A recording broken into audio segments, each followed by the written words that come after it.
kumaliza, ukajua kwamba muda upo, ukaendelea na pilika za duniani, ukajua kwamba muda upo, kumbe muda umetuishia. Je, wewe umejiandaaje? Umejipangaje? Nyakati tulizo nazo ni nyakati mbaya.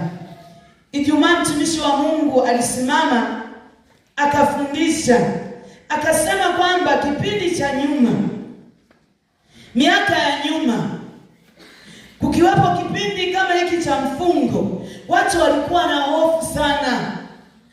Ulikuwa huwezi kumwona mtu anatembea barabarani yuko utupu, kwamba hajavaa nguo.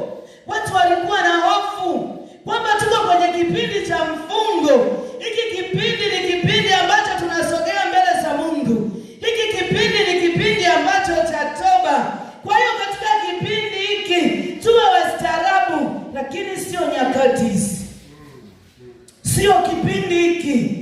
Akazungumza kwamba imemshangaza sana, wewe ukiwapo nyumbani huwezi ukaelewa, lakini wao wanaotoka mara kwa mara. Akasema nimekutana na kitu cha ajabu sana. Natoka nampeleka abiria mahali, nikakutana na mtu ambaye yuko utupu barabarani, hajavaa nguo. Akajiuliza hiki ni nini? Kwa hiyo unaweza ukatafakari ukajua kwamba hiki ni kipindi ambacho ni cha mwisho. Je, wewe umejipangaje kwa habari ya huu ufalme?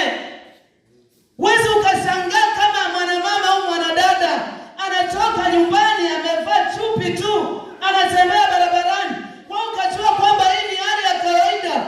Ni nyakati tulizo nazo. Watakatifu tukae macho, watakatifu tukae chonjo. Hizi ni nyakati mbaya. Umejiandaaje wewe kwa ajili ya ufalme? Vyote vile unavyoona vinaweza vikatokea.